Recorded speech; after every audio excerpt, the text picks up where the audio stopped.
Hello everybody and welcome to my YouTube channel. I'm Jessica Henry Gray and today I'm going to show you how to paint this river scene inside a forest. Alright, so stay tuned and be sure to like and subscribe if you enjoy this video, and I'll see you on the other side.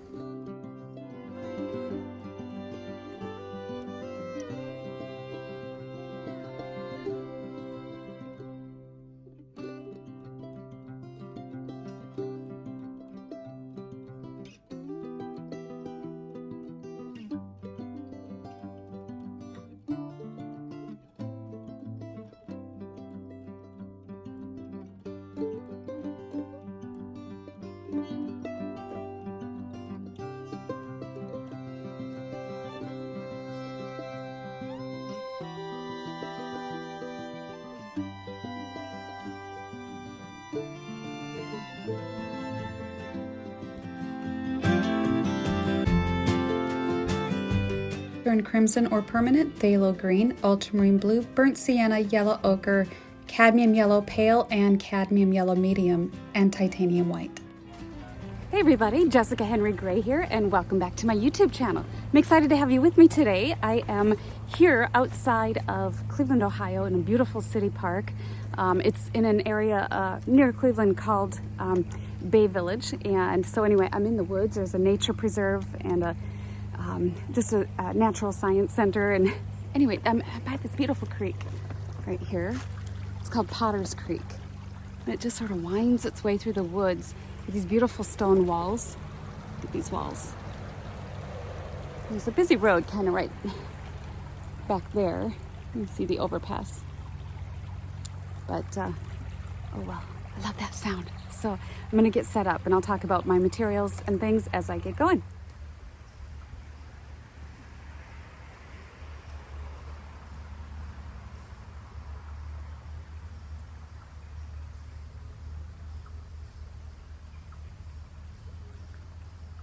So I want to talk to you about setting up for plein air. Now the first thing is I try to just keep everything lightweight and efficient so I can carry it.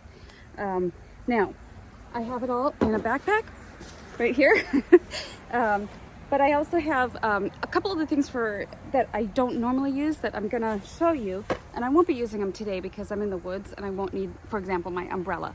So I'm not going to bring out my umbrella. If you do choose to bring one, and I have been really enjoying using mine lately, I like the white ones. They let in just enough shade, but not too much. The black and silver ones are really heavy and dark. They cast in a lot of shadow. I will start out with a heavy-duty tripod. I've had this tripod for about 7 years. It is still going strong, and I love it. It's an SLIK. It always looks like silk, but it's not. F740. Now, don't get the cheapest one, and you don't need the most expensive one either. So this one, don't even remember what I paid, somewhere between 40 and 60, which is a nice mid-range tripod. It's heavy and sturdy and compact enough to fit in my backpack. I like to have my painting canvas about just at or just slightly below eye level. Some people paint up higher, some people paint down low. It's whatever you're comfortable with. For me, I like it at about, this is my pochade, my easel box. It is an open box M. This is their 9x12 size. And you put the tripod attachment down here and it just clamps right to the top of the tripod. Comes with an extension.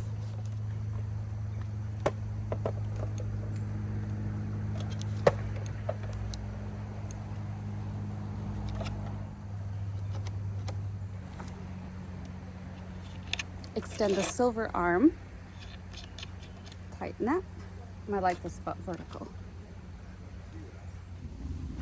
Bring a roll of paper towels with the bungee cord in the middle, right down here.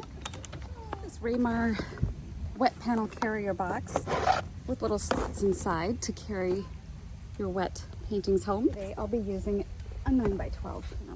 The wing nuts here, and these make these little prongs on either side open.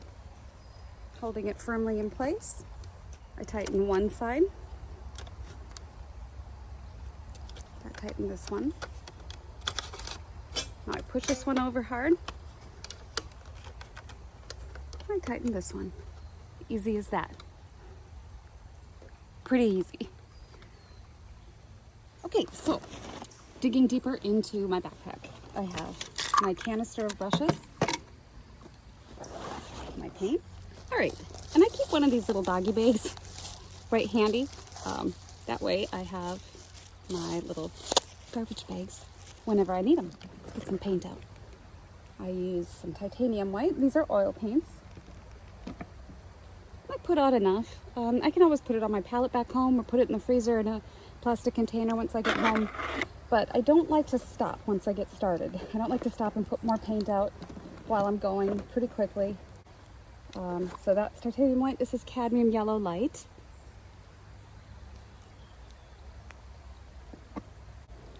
Cadmium yellow medium.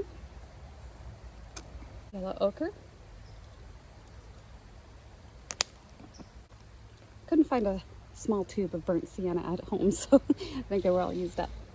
Burnt sienna. I keep these big ones for the studio painting. And all these colors are below with the link to a Gamblin website. Ultramarine blue. Alizarin permanent. And phthalo green. Now sometimes I will take the bungee cord that I have holding up my paper towels, and I'll string that bungee cord through the handle of my backpack, and I'll attach that to the legs of my tripod to help hold it down if it's windy. I have zero wind today, so I'm not worried about it. I have my sketchbook because I'm going to do a thumbnail sketch. My pencil is in here.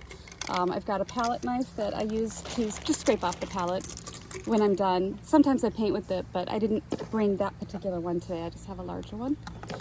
Brushes, I usually bring about 2, 4, 6, 8. I have an angled one for some chiseled edge buildings. If I was going to do a building, I didn't know. I've got a tiny liner. Oh, that's my assortment. And a pencil.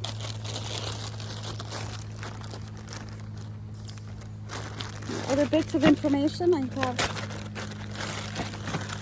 my cup of Gamsol for cleaning my brushes. Didn't spill this time.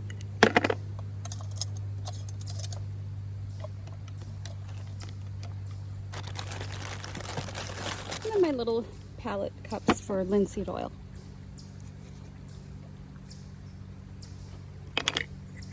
That might be enough oil. I'll just put a teeny bit more in. It's just refined linseed oil.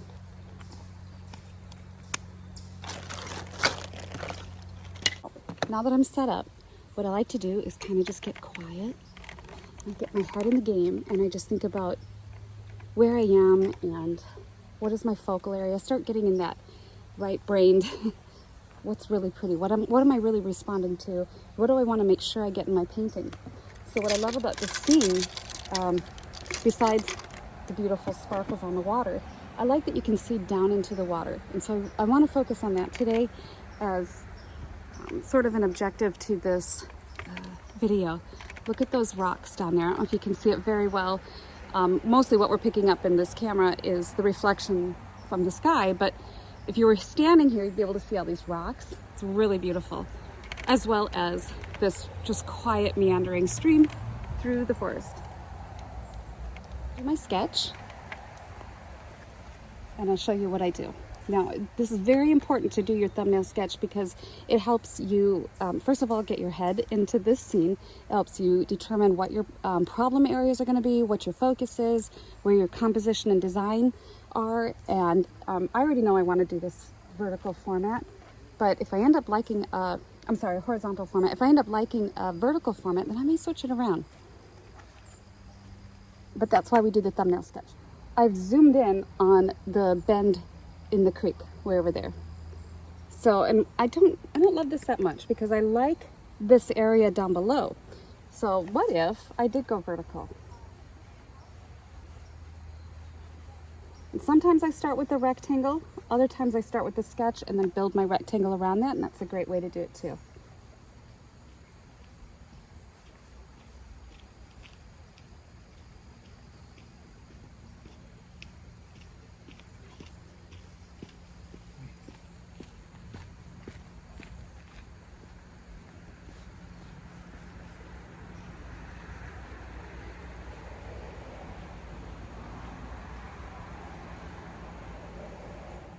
Okay, so these are some that are kind of working, but I think what I want to do is I'm going to start with the sketch and then build my rectangle around it, because I feel like I'm not really coming to the place where I thought, oh yeah, that's what I wanted to say.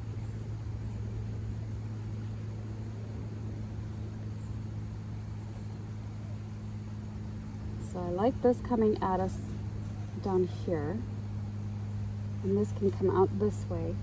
That leaves all the space in here to play with the rock.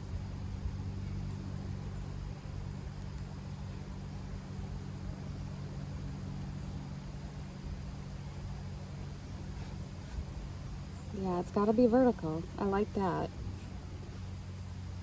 Gotta get in. All right, now I can sort of establish where those edges are. It gives me a better sense of where I want my boundaries. Okay. As far as darkest value, when I squint down at the seam, is darkest.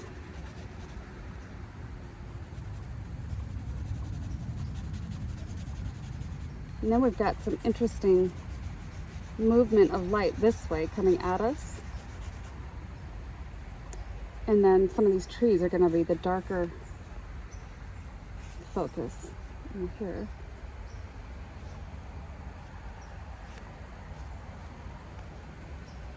So we'll play with some of that. This might be a beautiful scene to come back to with a larger canvas and just really play with that. I think that if the day was sunny, the lighting would pretty much stay similar. I mean, the shadows are going to move, but I think that there's overall same kind of interest in this passage. So things you want to look for. We're set. I'm going to turn this canvas vertical and we will get going. Okay, so as we jump in, I might talk a little bit, but for the most part, I'm going to be kind of quiet as I get into this painting, and I'm going to have to work a little bit fast because I see the light already changing in the water, and that was one of the main things I really want to catch. So I'll be a little bit quiet, but I'll do the voiceover over parts of it. Okay.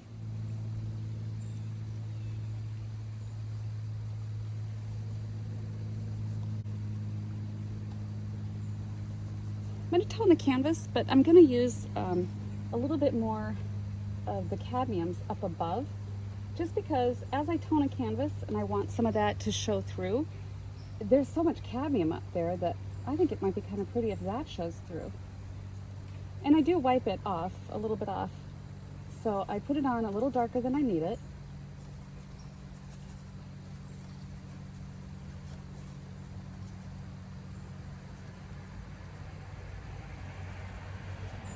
And as we go down, you might just go with a little more sienna, maybe a little bit of alizarin in there.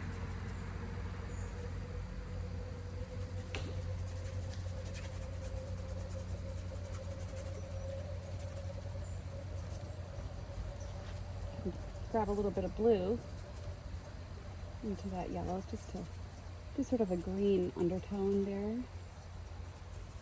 Not necessary, but just as I'm toning, I just want to play with some things like that.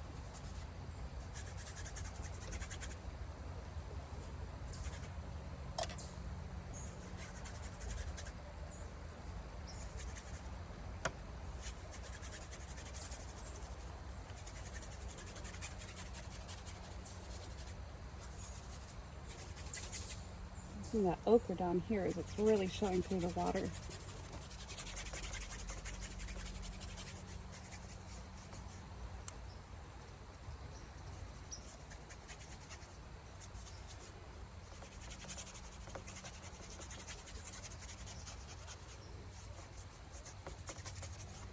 All right, let's get that far. I'm gonna wipe it off.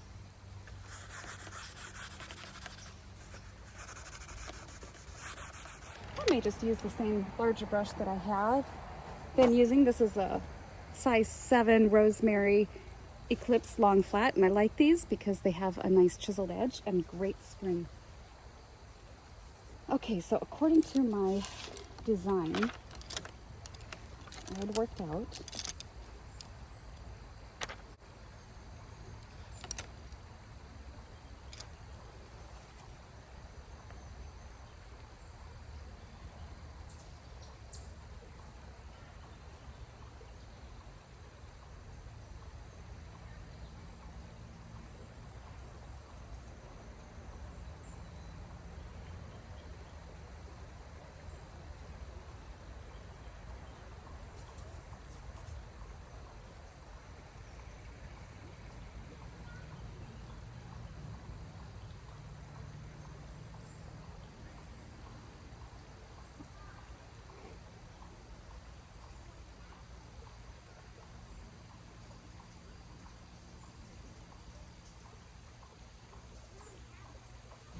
So when I began this, there was my dark areas. I had this tree here, and then there was a sort of a gradation of these trees as they went up this slope.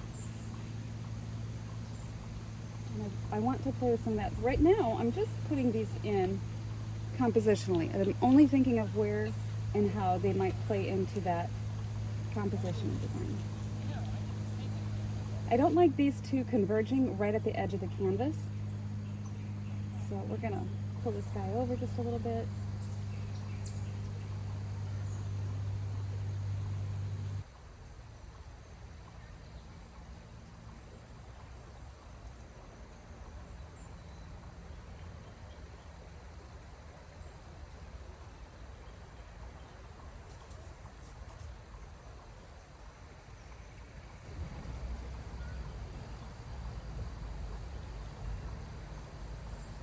I'm seeing this color, even though it's in the water, I'm seeing it right up the shadows on the stone walls. So I'm just taking it right up the wall.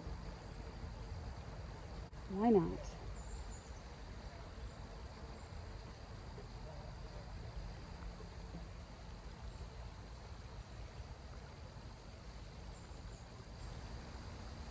And that yellow ochre and white. Over here is the sun and the green sort of dancing on the surface over there. Now I don't like to think about the surface of the water quite so early in the painting, but when I squint over here at these rocks, I just see so much of this color of sort of that light greenish. And then we come around over here and we get back into the darker, some yellow, blue.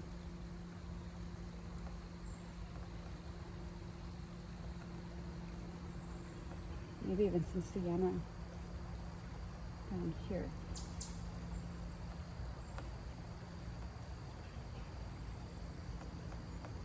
But when you block in, you're just thinking about the overall mass color. So I'm squinting at this river down here, this creek, just looking for the big shapes.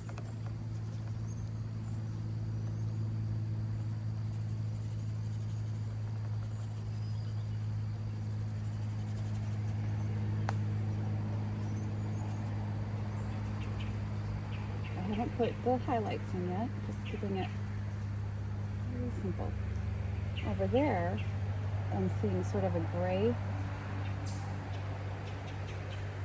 across where there's sort of a sandy bank or rocky bank. Just block it in. All right, and into the stone walls over here, I'm going to add some more yellow ochre to that gray, just to block in that structure.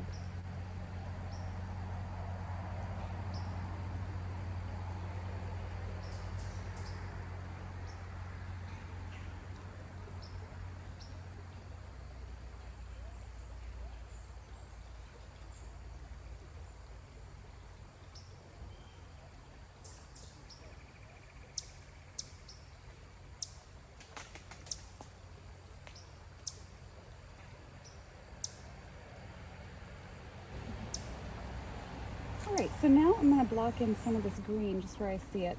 Just put together a little bit of a yellow ochre or ultramarine blue, cad yellow,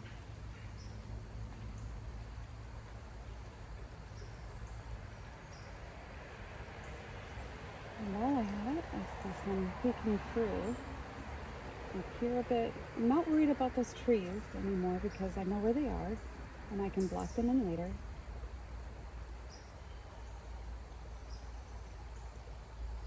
Some of that yellow.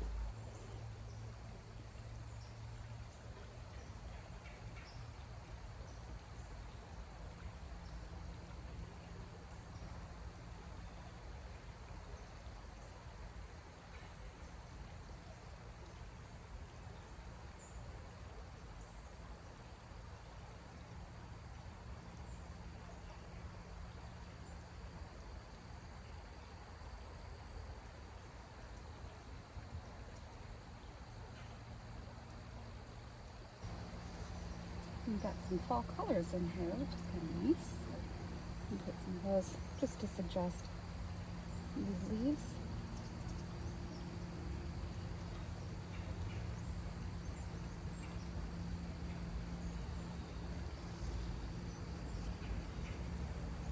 Get some of those up here too.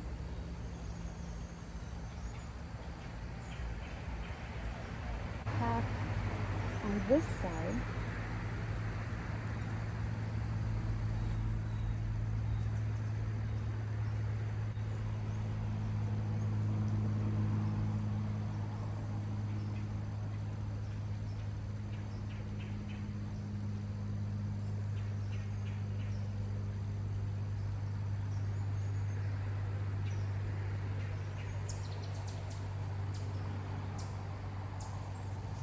Okay, making progress.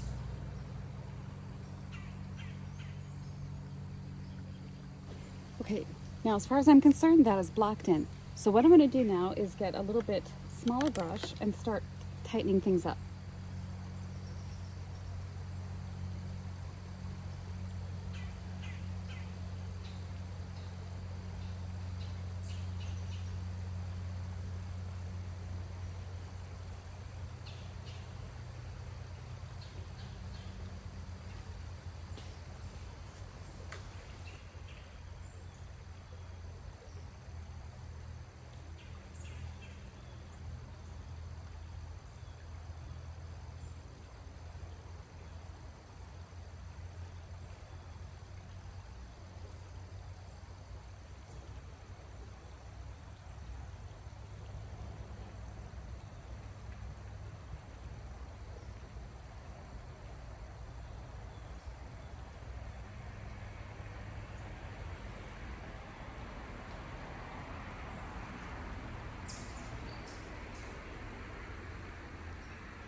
So that kind of blocked in where those trees are going to be. Now I'm going to work on sort of the background as it comes forward. Occasionally you might see me pop down in here because I want to capture some of that effect before it goes away. In fact, I'll show you real quick. I'm taking some cadmium yellow, some yellow ochre. I'll just put down a little bit of white into that. A few sunspots in the water that I want to make sure don't get lost.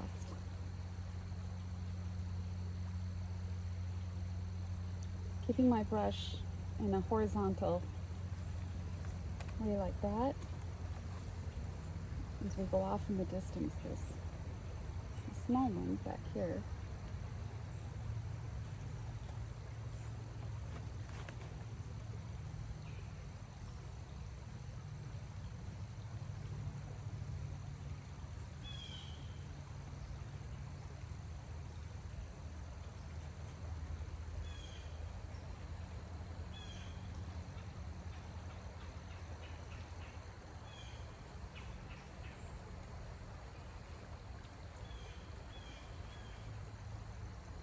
Sort of a gray down here in the passage, so I'm just putting some of that indicated down here.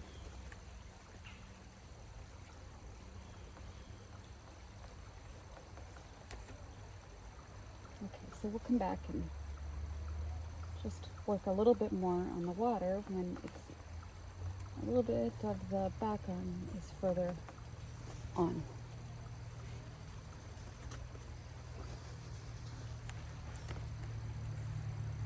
So just a little bit of sky peeking through. And that is just blue and white, such a beautiful blue today.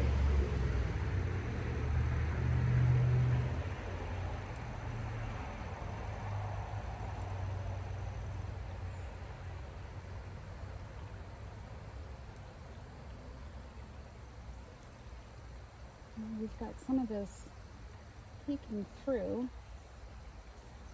I may even just put it down below too.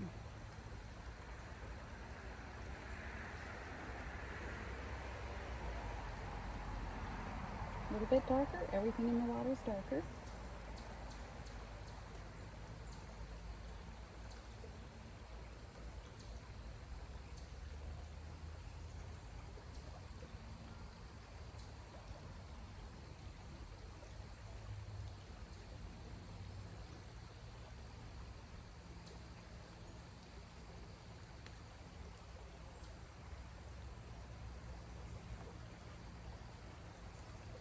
Where I see it, since I already have the puddle mixed up.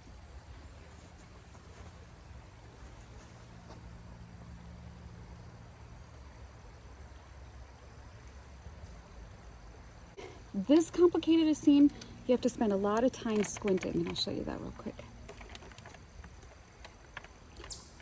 The problem with cameras is it washes all that out and you're not able to see a lot of the detail, but when I'm looking at it, I might close my recessive eye and squint way down with this eye, and it flattens everything out and you don't see all the detail, and it's easier to get the masses in of the colors. So that's what I'm doing when you don't see me.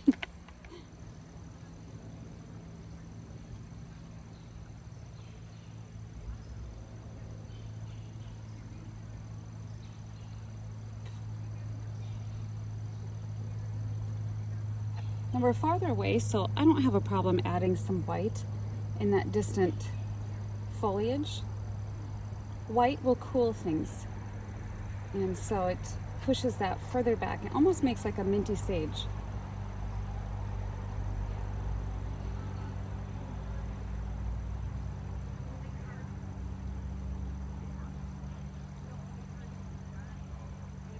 This is my darkest green, so wherever I see back there this darker green, I'm going to put this down.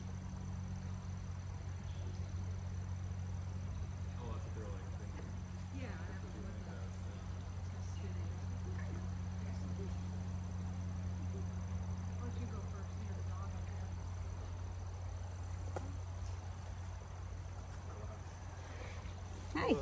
Hi. He's taking you for a walk. Hi. What a beautiful spot to paint. Oh, it's just lovely.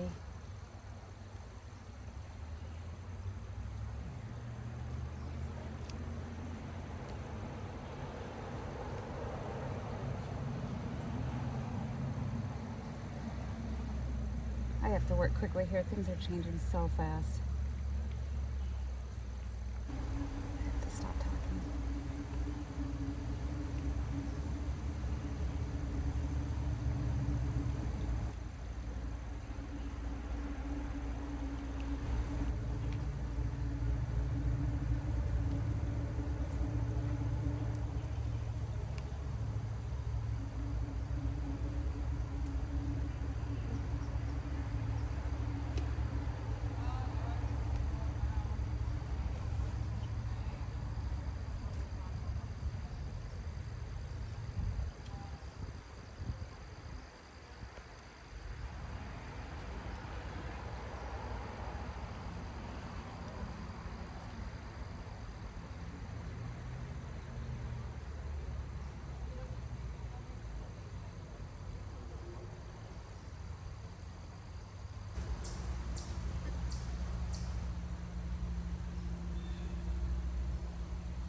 Now to get a really vibrant, glowing, transparent yellow of these leaves, yellow-green, I'm going to take this cadmium yellow light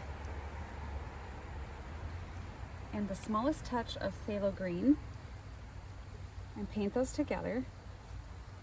Don't get too much green because that'll just infect the whole pile. And just keep a very small dab of it. And that's what I see, that color. So we'll just put this in a few places, especially around this sort of tunnel effect of where the light is more intense. Got a whole cluster of leaves over here.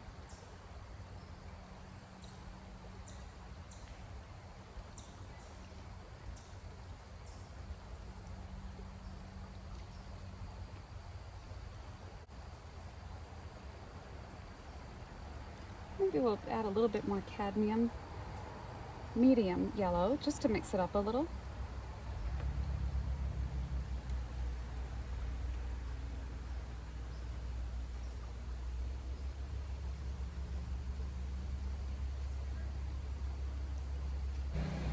Remember, each one of these passages of this light color in that field of dark will contribute in one way or another to your composition. So be careful where you put them. And maybe a little white into that.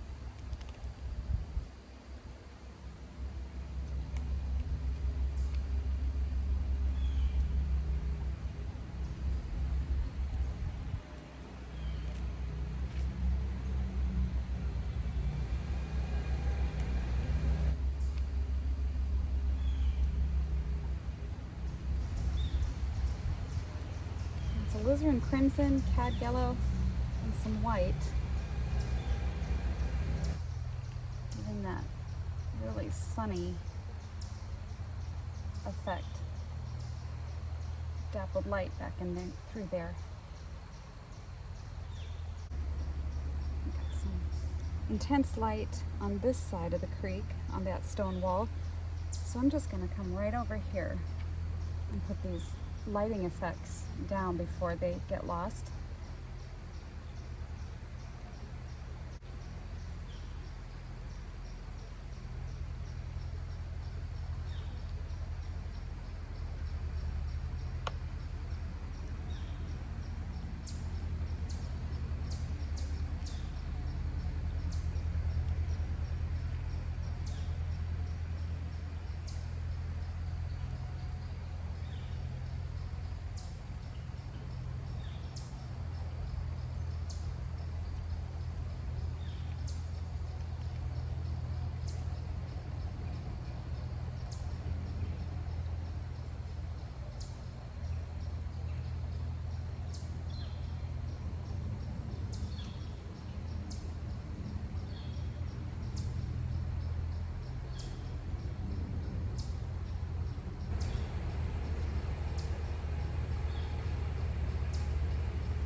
All right, now onto the water.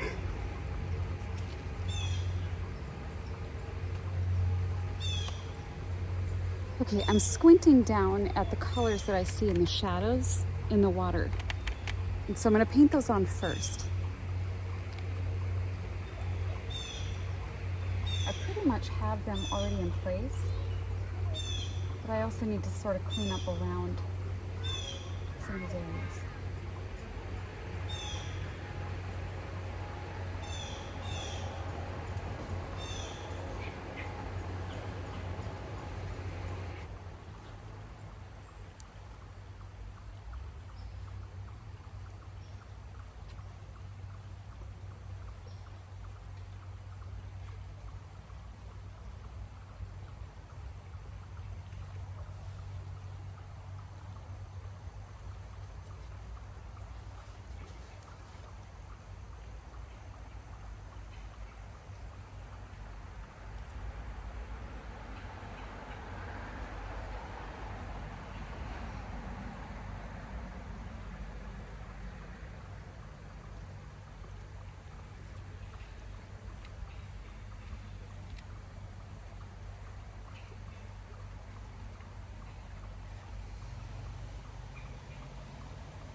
I'm just softening up a few of the choppier brush strokes in this passage where I just felt that it really needed to feel more like water and there was just too much going on. So I took a soft brush and just gently went over things, keeping the brush strokes in a horizontal format.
All right, everybody, well, that wraps us up. I hope you enjoyed this video, and I will see you next time. Bye-bye.